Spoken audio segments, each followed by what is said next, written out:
Hello दोस्तों, study block में आपका एक बार फिर से स्वागत है।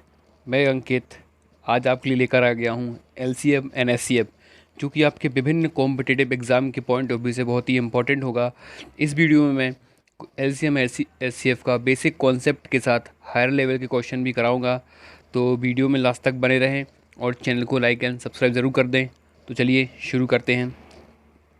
आज का पहला क्वेश्चन है, जो दो संख्याओं में 2:5 का अनुपात है, यदि उनका महत्तम समावर्तक 14 तथा लघुत्तम समावर्तक 140 है तो वे संख्याएं होंगी।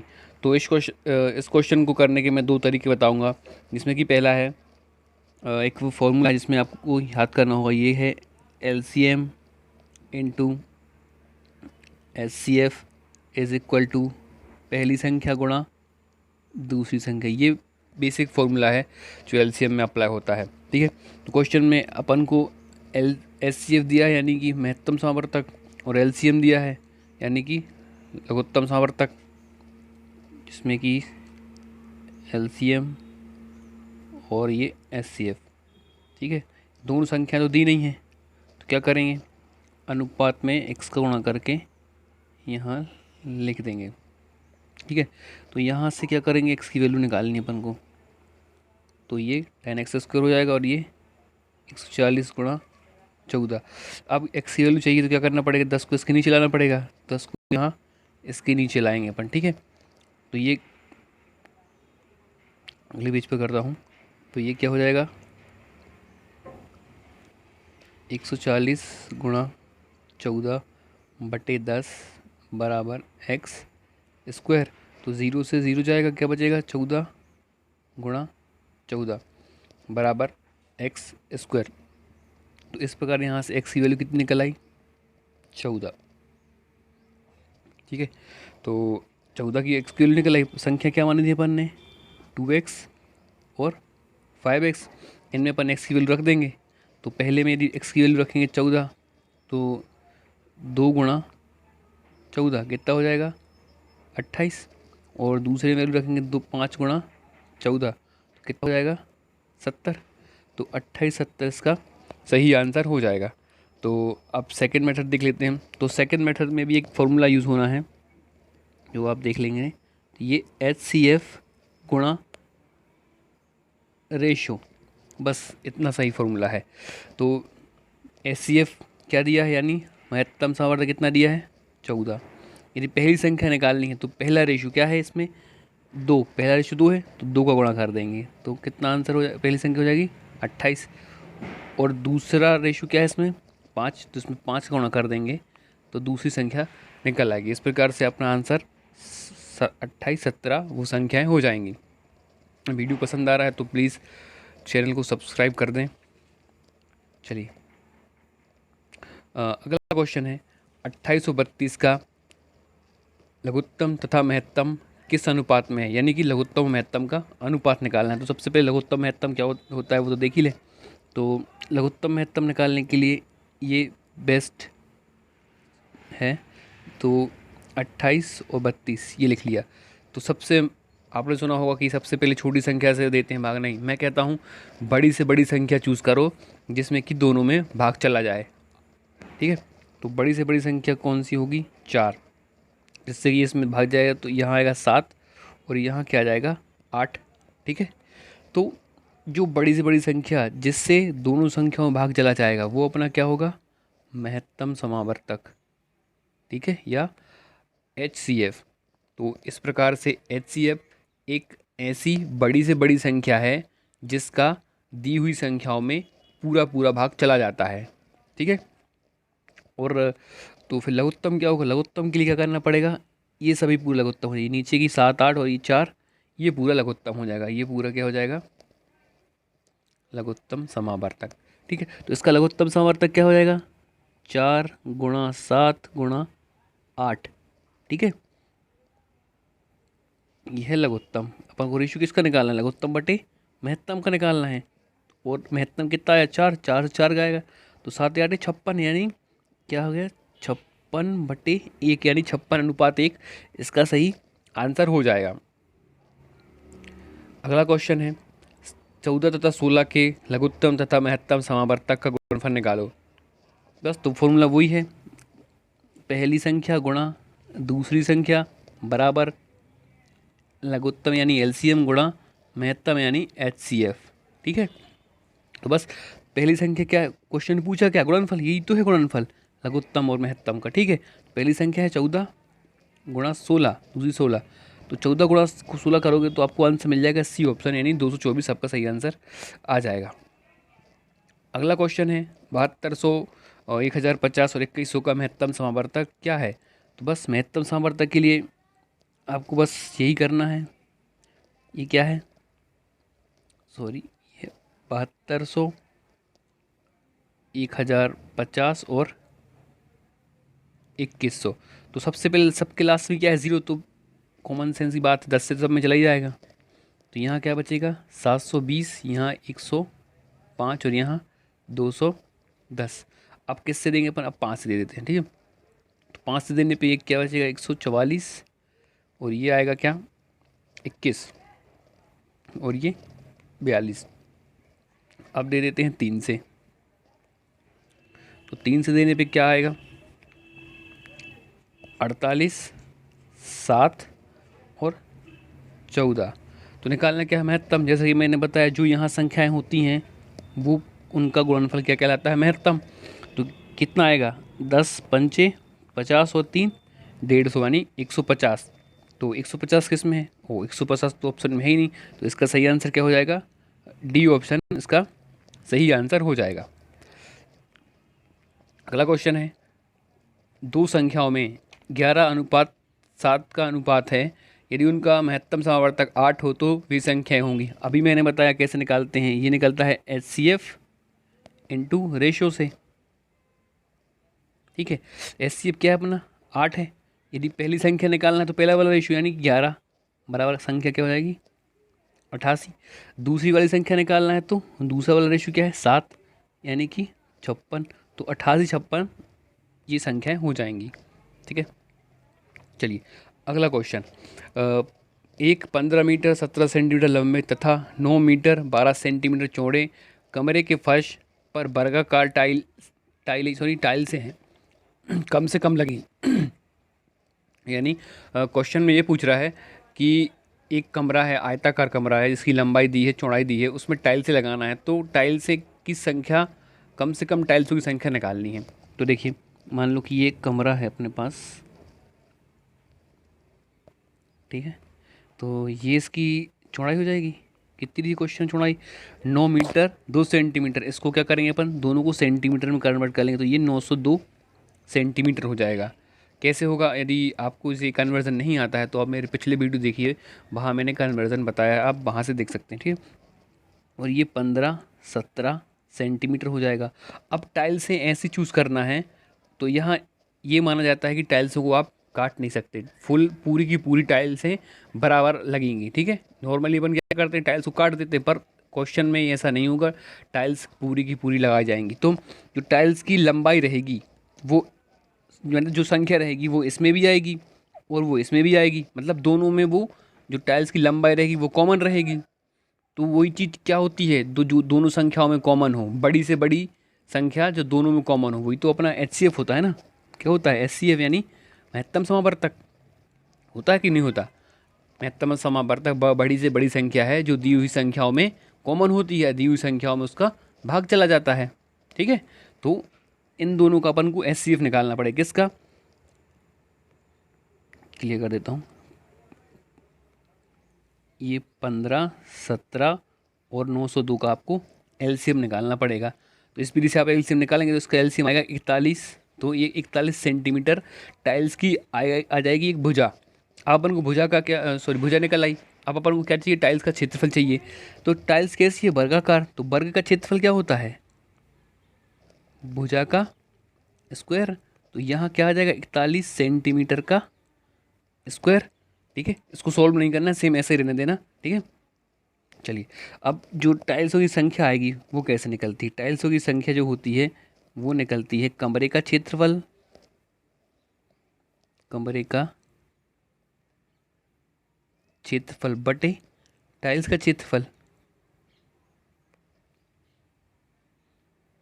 तो कमरे का क्षेत्रफल क्या होगा, कमरा क्या है, आयत है, तो आयत का क्षेत्रफल क्या होता है, लंबाई गुणा चौड़ाई। तो 15 17 गुणा 902 बटे टाइल्स का क्षेत्रफल क्या निकाला अपन ने, 41 का स्क्वायर यानी 41 गुणा 41। ठीक है, और जब आप इसको सोल्व करोगे तो आपको आंसर मिल जाएगा 814। इसका आप गुणा कर लेना, ठीक है, तो आपका आंसर क्या हो जाएगा 814, इसका सही आंसर हो जाएगा। हाँ, अगला क्वेश्चन है, वह छोटी से छोटी माप ज्ञात कीजिए जो 3 मीटर 50 सेंटीमीटर, 4 मीटर 80 सेंटीमीटर और 5 मीटर 60 सेंटीमीटर द्वारा पूर्णतः विभाजित हो सके। ठीक है, तो क्या पूछा है इसने, छोटी छोटी संख्या पूछा है। तो जब भी छोटी छोटी संख्या पूछा जाए तो उसमें क्या कंडीशन में अपन को क्या निकालना है, हमेशा एलसीएम निकालना है। ठीक है, तो इसका एलसीएम निकाल देंगे तो अपना आंसर आ जाएगा। चलिए करते हैं। तो सबसे पहले सबको सेंटीमीटर में कन्वर्ट कर लो। तो पहले को सेंटीमीटर कन्वर्ट करने क्या होगा, 350 सेंटीमीटर हो जाएगा ये, और दूसरा कितना होगा 480 सेंटीमीटर, तीसरा 560 सेंटीमीटर। अब इसका क्या निकालना है अपन को, एलसीएम। तो सबसे पहले 10 से दे लो क्योंकि सबके लास्ट में 0 है। ये हो गया 35, ये 48 और ये 56। अब क्या से अब 8 से दे लेते हैं, और 8 छिंग 48, 8 से 56 और ये, हाँ ये तो 35 का 35 ही रहेगा। अब कैसे 7 से चला जाएगा, ठीक है, क्या बचा 5 6 7। अब बस क्या करना है, आपको इन सबका गुणा कर देना, 10 10 गुणा 8 गुणा 7 गुणा 5 गुणा 6 गुणा 7। तो गुणा करने पे आपको क्या मिलेगा 16880। ठीक है, क्या इकाई क्या रहेगी इसकी, सेंटीमीटर रहेगी, क्योंकि सब सेंटीमीटर कन्वर्ट कर लिया था। पर ये अपन ऑप्शन में देखें तो कहीं आपको दिख रहा है, ये आंसर अपना इतना आया 16800 सेंटीमीटर। अपन को ये आंसर में दिख नहीं रहा है, तो क्या करोगे, सेंटीमीटर को मीटर में कन्वर्ट करो, क्योंकि ये मीटर में ऑप्शन दिए हैं। जब इसको मीटर में कन्वर्ट करोगे तो आप 168 आएगा। यदि आपको सेंटीमीटर का मीटर में कन्वर्ट करते नहीं आ रहा है तो मेरे पिछले वीडियो आप ज़रूर देखिए। तो आंसर इसका क्या हो जाएगा, बी ऑप्शन इसका सही आंसर हो जाएगा। अगला क्वेश्चन है, 305 में से वह कौन सी छोटी छोटी संख्या घटाई जाए ताकि 4 5 10 और 15 से भाग देने पर प्रत्येक दशा में 2 शेष बचे। तो बस करना क्या है अपन को, ये संख्याएं दी हैं, ठीक है, तो इन ऐसे क्वेश्चन में क्या करना पड़ता है, दी हुई संख्या का एलसीएम निकालना पड़ता है। हमेशा ऐसे क्वेश्चन में दी हुई संख्या का आप एलसीएम ही निकालोगे। ठीक है, तो एलसीएम निकालने का एक तरीका तो मैंने बता दिया है, एक तरीका और मैं एलसीएम निकालने का बताता हूँ। कैसा, आपको पता होगा कि एलसीएम एक ऐसी संख्या होती है जिस संख्या में इन सभी संख्याओं का भाग चला जाए, यानी जो संख्या दी हैं और जो एलसीएम से संख्या निकलेगी उसमें भाग चला जाएगा। मान लो इनका एलसीएम निकालें, कोई भी संख्या आई एक्स, कोई भी मान लो आ भी आ गई एक्स, तो इस एक संख्या में 4 का भाग भी जाएगा, ठीक है, 5 का भाग भी जाएगा, 10 का भाग भी जाएगा और 15 का भाग भी जाएगा। ठीक है, जाएगा ना। तो देखो इसको जल्दी करने का तरीका देखो, यदि अपन सबसे बड़ी संख्या का आप पहाड़ा पढ़ते हैं, ठीक है, 15 का पहाड़ा पढ़ो, 15 दूनी 30, 30 आया, तो 30 में 10 से चला जाएगा, 10 से चला जाएगा 30 में, 5 से जाएगा पर 4 से नहीं जाएगा। ठीक है, और 15 का 30 15 30 45 पे पहुँचे, 45 में 10 से नहीं जाएगा। ठीक है, और 15 चौके 60, 60 पे पहुँच गए। अब चेक करो 60 में किस किस से जा रहा है, 15 से भी जाता है, 10 से भी जाता है, 5 से भी जाता है और 4 से भी जाता है। तो 60 एक ऐसी संख्या हो जाएगी जो कि इन सभी संख्याओं का एलसीएम होगी। ठीक है, अब अपने पास एलसीएम आ गया। अब अपन को कहाँ जाना है, 305 के पास जाना है। तो 60 में एक ऐसी संख्या गुणा करो कि 305 के पास पहुँच पाएँ। तो 5 से गुणा करने पे पहुँच रहे अपन 300 तक। तो 300 यदि जब 60 में भाग जा रहा है इन संख्याओं का, तो कॉमन सेंस की बात है 300 में भी जाएगा, आप करके देख सकते हो। ठीक है, तो 300 तक पहुँच गए अपन। ठीक है, तो 300 में इन सभी संख्याओं से 5 से 10 से 10 से 15 से भाग देने पे शेषफल नहीं बच रहा। तो शेषफल बचाना कितना है अपन को, कितना बचाना है, 2 शेषफल बचाना है। यदि मान लो मैंने इसमें 2 जोड़ दिया, अब मैं इसमें भाग दूंगा तो शेषफल हमेशा कितना बचेगा, 2 ही बचेगा ना। ठीक है, तो बस ये तो उसने पूछा है कि अंतर कितना हो, ये कितना हो जाएगा 300। तो उसने पूछा है कि 305 में से कौन सी संख्या घटाई जाए, तो ये इसमें से घटा दोगे आप तो आंसर अपना कितना आ जाएगा 3। ये 302 हो जाएगा और 305 में से 302 जाएंगे तो आंसर कितना आएगा 3। तो आंसर क्या हो जाएगा अपना, डी ऑप्शन अपना सही हो जाएगा।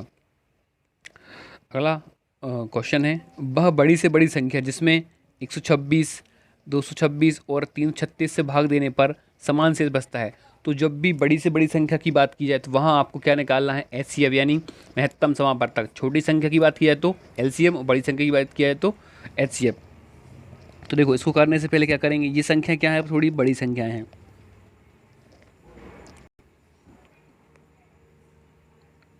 ये थोड़ी बड़ी, इसको अपन छोटा करें संख्या को, क्या करना पड़ेगा, इसमें से इसको माइनस करो, इसमें से इसको माइनस करो और इसमें से इसमें को माइनस करो। ठीक है, तो 226 में से 126 जाए कितना बचेगा, 100, और 376 में से 126 मानी 150, और 376 में से 126 कितना बचेगा, 250। तो ये तीन संख्या आ गई। अब इसका अपन एलसीएम सॉरी एचसीएफ निकाल दूँ तो चेक करो किससे जा रहा है सबसे बड़ी संख्या, तो सबसे बड़ी संख्या 50 होगी, जिससे कि एक बार पूरा चला जाएगा। यहाँ बच जाएगा क्या, 2, यहाँ 3, यहाँ 5। तो अपन को इससे मतलब नहीं, अपन को किससे मतलब है, बड़ी संख्या से जिससे भाग जा रहा है। तो वो निकल आई ना बड़ी से बड़ी संख्या, इसका आंसर क्या हो जाएगा, बी ऑप्शन इसका सही हो जाएगा। अगला क्वेश्चन है, दो संख्याओं में के महत्तम और लघुत्तम का अनुपात 1:35 है तथा उनके लघुत्तम और महत्तम का योग 864 है। यदि उनमें से एक संख्या 120 है तो दूसरी संख्या ज्ञात करें। ठीक है, तो एक फॉर्मूला मैंने बताया था, क्या होता है, पहली संख्या गुणा दूसरी संख्या बराबर लघुत्तम समावर्त गुणा महत्तम समावर्त। ठीक है, अब ये फॉर्मूला लगाने के लिए आपको क्या चाहिए, पहली संख्या चाहिए, दूसरी संख्या चाहिए, लघुत्तम चाहिए, महत्तम चाहिए। एक संख्या तो अपने पास है 120, दूसरी संख्या ज्ञात करनी है, और लघुत्तम और महत्तम ज्ञात करने के लिए कंडीशन दिख रही है, देखो ये दी, योग इतना है और अनुपात इतना है। ठीक है, सबसे पहले अपन लघुत्तम और महत्तम को ज्ञात करेंगे। ठीक है, वो कैसे करें, देखो इनका रेशियो क्या दिया है, महत्तम बटे लघुत्तम का रेशियो दिया है 1/35। यदि मैं ऊपर x का गुणा कर दूं और नीचे भी x का गुणा कर दूं, कोई दिक्कत नहीं होगी। फिर अगली कंडीशन पे जाते हैं, इनका योग कितना दिया है, तो x + 35x बराबर 864। तो यहाँ से x की वैल्यू कितनी आ जाएगी, ये हो जाएगा 36। ठीक है, 36x के नीचे जाएगा तो इसकी x की वैल्यू क्या आ जाएगी, यहाँ से 24 वैल्यू हो जाएगी इसकी x की। तो जब आप x की वैल्यू यहाँ रखोगे तो महत्तम कितना मिलेगा अपन को, महत्तम 24, और लघुत्तम कितना मिलेगा, 35 गुणा x यानी 35 गुणा 24, 35 गुणा, अब देखो अपन को क्या मिल गया, महत्तम मिल गया, ठीक है, लघुत्तम मिल गया, और एक संख्या अपने पास है, अपन वो फॉर्मूला लगा सकते हैं। चलिए फॉर्मूला चलते हैं। तो क्या था फॉर्मूला, पहली संख्या गुणा दूसरी संख्या बराबर एलसीएम यानी लघुत्तम यानी एचसीएफ यानी महत्तम। पहली संख्या क्या है 120 है, गुणा दूसरी संख्या नहीं पता तो सेम रहने दो। एलसीएम कितना निकला अपना 35 गुणा 24, 35 गुणा 24, और एचसीएफ कितना है अपना 24 ही 24। ठीक है, तो बस अब इसकी वैल्यू चाहिए अपन को, तो इसको यहाँ रखो, बाकी सबको एक साइड ले जाओ। तो 35 गुणा 24 गुणा 24 बटे 120। अब काटोगे इसको तो 14 से 24 से कटेगा 120 कितनी बार, 5 बार, और 35 से ये कटेगा कितना 7 बार। तो 7 गुणा 24 आंसर हो जाएगा कौन सा, बी ऑप्शन आपका सही हो जाएगा। ठीक है, तो ये क्वेश्चन 11वां है। एक डिब्बे में जब 5 या 6 दर्जन संतरे रखे जा सकते हैं तब 3 दर्जन शेष बच जाते हैं, और जब 8 या 9 दर्जन संतरे रखे जाते हैं तब भी 3 शेष बच जाते हैं। तो कुल कितने दर्जन संतरों को रखा जा सकता है। तो ये क्वेश्चन आपका होमवर्क है, और इसका आंसर मैं अगले वीडियो के स्टार्टिंग में दे दूँगा। और यदि आप पे इसका आंसर आता है तो प्लीज़ कमेंट बॉक्स में लिखें, मुझे खुशी होगी। तो ठीक है, मिलते हैं बाद में।